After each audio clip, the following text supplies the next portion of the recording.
20h sur Gabon News, bienvenue à tous dans cette session d'information. Tout de suite, les titres. Les élèves des classes intermédiaires du primaire et du secondaire planchent depuis ce mardi sur les épreuves des examens nationaux de fin d'année, des évaluations qui se passent plutôt bien malgré quelques cas de stress enregistrés chez certains candidats. Et puis zoom ce soir sur l'école d'Omoa de Mounana dans la province du Haut-Ogooué, un établissement primaire qui, depuis 1950, forme des générations d'élèves. Certains d'entre eux sont morts, d'autres ont vieilli, mais se souviennent encore de leur premier jour de classe, leur témoignage dans ce journal. Les examens nationaux du certificat d'études primaires et élémentaires et du brevet d'études du premier cycle ont débuté ce mardi sur toute l'étendue du territoire et se poursuivent jusqu'à la semaine prochaine pour le BEPC, tandis que le CEP s'est achevé ce mercredi. Dans certains centres d'examen de la capitale, les épreuves se déroulent dans la sérénité totale, comme nous le rapportent ici nos reporters Cornelia Soka sous les images de Refi Tsoga. C'est la deuxième journée des épreuves du certificat d'études primaires et élémentaires.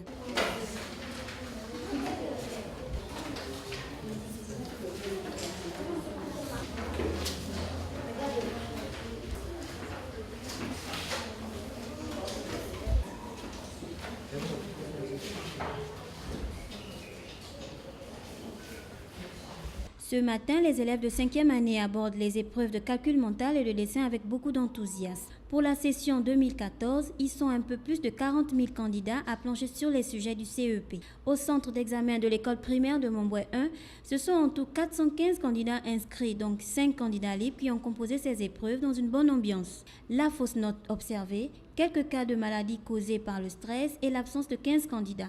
Un incident qui n'entrave en rien le bon déroulement de l'examen. Ça se passe très bien depuis hier jusqu'à aujourd'hui, sauf quelques cas de maladie. Pas de souci parce qu'ils sont pris depuis leur maison par leurs médecins traitants et les parents. Il n'y a pas de cas de fraude. Si c'est ce que vous voulez entendre, il n'y en a pas malheureusement. Ça se passe très bien. À quelques mois de la prochaine rentrée scolaire, les candidats caressent déjà le rêve d'enfiler les uniformes des lycées et collèges de leur choix. Le CEP, voilà le sésame qu'il leur faudra décrocher pour s'assurer une place dans la cour des grands. Les ministres gabonais de l'Intérieur et de la Défense nationale ont tenu le 1er juillet dernier une réunion avec les communautés étrangères vivant au Gabon. Objectif, dissuader les uns et les autres contre la menace islamiste de Boko Haram.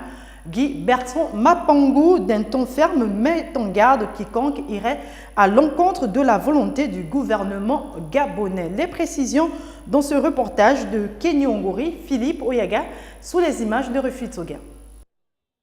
À l'heure du Ramadan, les autorités gabonaises jouent la carte de la prudence contre les menaces des groupes terroristes qui sévissent déjà dans certains pays voisins. Pour ce faire, une réunion entre les ministres de l'Intérieur et de la Défense avec les communautés musulmanes et étrangères s'est tenue le 1er juillet dernier pour tirer la situation au clair.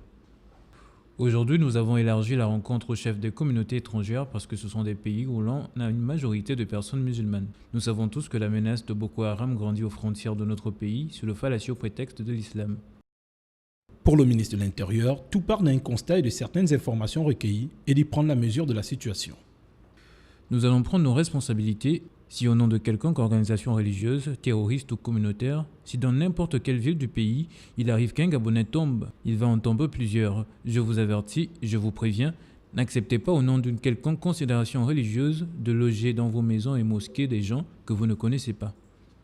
L'imam de la mosquée Hassan II de Libreville, par ailleurs président du Conseil supérieur des affaires islamiques du Gabon, a réaffirmé l'engagement et la bonne volonté de sa communauté de traquer les intrus dans les mosquées du Gabon et de sanctionner les imams qui se rendront coupables de complicité. Autre mesure du ministère de l'Intérieur, le déguerpissement des mendiants aux abords des mosquées. Des conseils pour booster le moral des récipiendaires de la première promotion de l'INFAS dénommée professeur Daniel Onaondo, le parrain, a procuré quelques conseils à cette promotion qui porte son identité afin que celle-ci soit un exemple à suivre. Les détails dans ce reportage de Kenny Ongori et Justin Bitégué. À l'occasion de la cérémonie qui a vu la sortie de la première cohorte de l'INFAS, dénommée promotion Daniel Onaondo, le parrain a décidé de veiller sur l'action des impétrants pendant leur service pour préserver son intégrité. Je serai donc plus qu'avec les autres infirmiers. Regardant avec les infirmiers de votre promotion sur votre capacité à assurer une prise en charge plus rapide et de meilleure qualité pour les patients. Je serai plus attentif à l'écoute de vos cadres sociaux face au public en décrochage, cible prioritaire de notre nouveau pacte social. Je ne manquerai pas de porter un regard appuyé sur la nature et le contenu des enseignements qui seront dispensés aux étudiants en paramédical par les lauréats de la spécialité issue de cette promotion. Le parrain a, dans le même ordre d'idées, prodigué quelques sages conseils à ses fioles. Vous aussi, ne me faites pas comme on dit au pays, ne me faites pas honte. Vous savez qu'au village on dit c'est les choses de la honte. Parce qu'on ne vient pas me dire demain que mes filleuls ont posé des actes qui contrarient la morale et l'éthique. Les 189 impétrants ont été de suite remis à la disposition de la fonction publique pour un reclassement. Ils sont désormais attendus pour un service de qualité au sein des structures hospitalières du Gabon. On le disait en titre, l'école publique communale d'Omoy date de 1950. Cet établissement primaire a formé plusieurs cadres de coin. C'est à Mounana, dans la province de Logouelolo, leur témoignage au micro de nos reporters Marcel Tsonga et Justin Bitigui.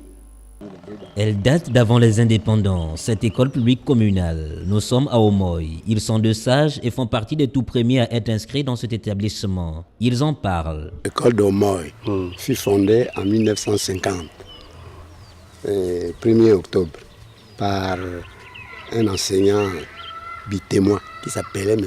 Obam Longin.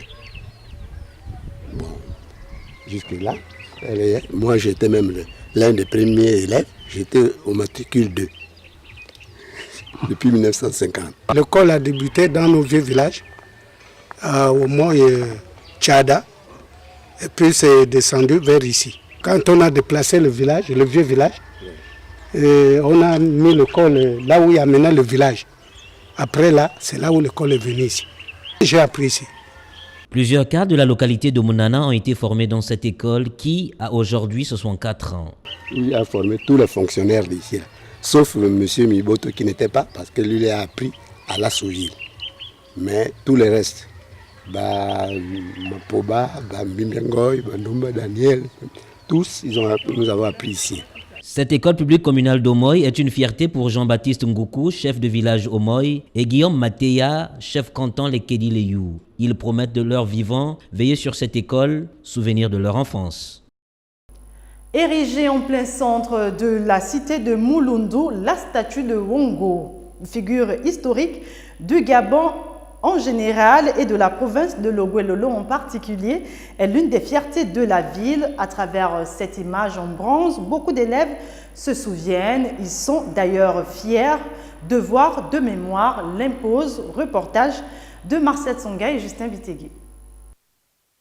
C'est au cœur de l'Astourville qu'on trouve cette statue, symbole de la fierté des peuples Awandji et Adouma. Wongo, farouche guerrier gabonais qui s'opposa aux exactions coloniales au début du XXe siècle. Ayant visité les pages de l'histoire, les élèves du lycée Jean-Arsène Bungenza témoignent. Nous devons retenir que Wongo s'inscrit dans les personnalités qui ont lutté contre l'impérialisme ou encore l'évasion de la pénétration française au Gabon. Il a participé à la lutte ou la libération de la ville de Moulundu. Et nous pouvons retenir que cette personnalité peut être un modèle pour la société, bien pour les populations de l'Astourville. Il fait partie des plus grandes personnalités dans notre pays, car il a aussi fait partie des résistants face à l'impérialisme au Gabon. Et je dirais que c'est une grande personnalité. Figure emblématique de la lutte contre l'impérialisme français, Wongo est pour ses élèves un exemple de patriotisme. Bon, personnellement, moi, lorsque je vois ces statuettes, ça m'interpelle. En fait, j'ai une idée du patriotisme. J'accorde du patriotisme à la nation. Pour moi, je suis fier de cette personnalité qui a lutté contre les Blancs. C'est une icône du Gabon même. Pour la petite histoire, c'est en 1928 que Wongo commence à engager une lutte acharnée contre l'envahisseur. Capturé en 1929, Wongo a été déporté en Ubangui-Chari, l'actuelle République centrafricaine, où il mourut en 1930. À l'étranger, les langues se délient sur la place de Paris au sujet des Gabonais, s'agissant de leur efficacité, leur capacité et leur détermination à écrire les plus belles pages de leur histoire en France. Reportage de Jacques Jarel-Sika, notre correspondant dans la capitale française. La communauté gabonaise de France, la plus grande et la plus importante au-delà des frontières nationales, est jugée de nos jours, à tort ou à raison, par des observateurs avertis de passive sur la place de Paris. On dit les gens heureux n'ont pas d'histoire. La diaspora gabonaise est très diffuse sur le territoire. Elle est relativement, en proportion d'ailleurs de la population gabonaise en général, elle est forcément réduite et on en parle moins parce qu'elle est plutôt composée de gens qui ont réussi et donc qui ne posent pas, si j'ose dire, de problèmes particuliers. Pour certains Gabonais de France, cette passivité a bel et bien ses raisons. Certains restent cloisonnés dans leur milieu, il faut qu'ils sortent, il faut qu'ils aillent à l'extérieur, qu'ils découvrent que le monde évolue, le monde avance, et on a besoin de tout le monde pour avancer. Et d'ailleurs, notre hymne national, la Concorde, doit nous éloigner de cette passivité. Donc, soyons plutôt positifs et allons dans le sens où chacun de nous pourra trouver le mot à la mode aujourd'hui, l'émergence. On vient effectivement pour faire ses études, on reste dans son cocon, dans son coin. Et idem pour ceux qui travaillent. Moi, c'est mon cas, je travaille. Après, on rentre dans une certaine routine. L'action gabonaise, oh non, je ne vais pas le faire. Donc, on souffre aussi un peu des préjugés de l'action associative gabonaise. Avec environ 10 000 personnes, essentiellement des étudiants et stagiaires, enregistrés au consulat du Gabon en France, la communauté gabonaise est l'une des communautés qui provoque et qui suscite le moins d'incidents de type sécuritaire au ministère français de l'Intérieur. Une attitude maintes fois vantée et louée par les autorités diplomatiques et consulaires du Gabon en France. Point final à cette édition d'information. Merci pour votre attention. L'information se poursuit sur Gabon News à demain 20h.